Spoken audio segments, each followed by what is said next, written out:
స్వాగతం పలికే ప్రత్యేక కార్యక్రమాలు, సమగ్ర విశ్లేషణలు, నిష్పక్షపాత వార్తలతో మీ ముందుకు వస్తుంది popular TV Telugu. Hi friends, ఏంటి సంగతులు? బయట చలి మామూలుగా లేదు కదా.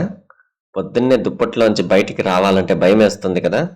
సాయంత్రం 7 దాటితే చాలు గజగజా వణికిపోతున్నాం. అసలు ఎందుకు ఇంత చలి పెరిగిపోతుంది? ఇంకెన్ని రోజులు ఈ పరిస్థితి ఉంటుంది? వాతావరణ శాఖ అధికారులు ఏం చెప్తున్నారో ఈ వీడియోలో క్లియర్గా తెలుసుకుందాం. ప్రస్తుతం మన తెలుగు రాష్ట్రాల్లో ముఖ్యంగా ఉత్తర తెలంగాణ జిల్లాలైన ఆదిలాబాద్, నిర్మల్, నిజామాబాద్, మంచిర్యాల వైపు చలి పంజా విసురుతుంది. అక్కడ టెంపరేచర్స్ ఏకంగా 10 డిగ్రీల కంటే తక్కువ పడిపోయాయి. కోల్డ్ వేవ్ కండిషన్స్ ఉన్నాయి అక్కడ. దాదాపు అన్ని ఊర్లలో కూడా చలి తీవ్రత బాగానే ఎక్కువగా ఉంది. అసలు సడన్ గా ఇంత చలి ఎందుకు పెరిగిందో సింపుల్ గా చెప్పాలి అంటే 3 మెయిన్ రీజన్స్ ఉన్నాయి. మొదటిది, ఇప్పుడు ఆకాశంలో మబ్బులు అస్సలు లేవు. దీనివల్ల పొగలు ఎండకు భూమి ఎంత వేడెక్కినా రాత్రి కాగానే ఆ వేడి మొత్తం పైకి వెళ్ళిపోతుంది. దీన్ని రేడియో యాక్టివ్ కూలింగ్ అంటారు. అందుకే రాత్రులు బాగా చల్లగా ఉంటుంది. రెండవది, నార్త్ ఇండియా అంటే హిమాలయాలు, రాజస్థాన్ వైపు నుండి చల్లటి గాళ్ళు మన వైపు వీస్తున్నాయి.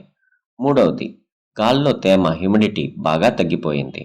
మధ్యాహ్నం పూట తేమ శాతం కేవలం 10 నుంచి 20 మాత్రమే ఉంటుంది. మరి ఈ చలి ఎప్పుడు తగ్గుతుంది? వాతావరణ శాఖ అధికారుల సమాచారం ప్రకారం రాబోయే మరో 3 నుంచి 4 రోజుల పాటు ఈ చలి తీవ్రత ఇలాగే కొనసాగే ఛాన్స్ ఉంది.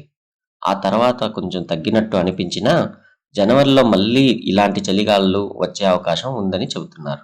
సో ఫ్రెండ్స్, ఇంకో ముఖ్యమైన విషయం, గాల్లో తేమ లేకపోవడం, ఈ చల్లటి గాలుల వల్ల స్కిన్ బాగా డ్రై అయిపోయి పగుళ్ళు వచ్చే అవకాశం ఉంటుంది.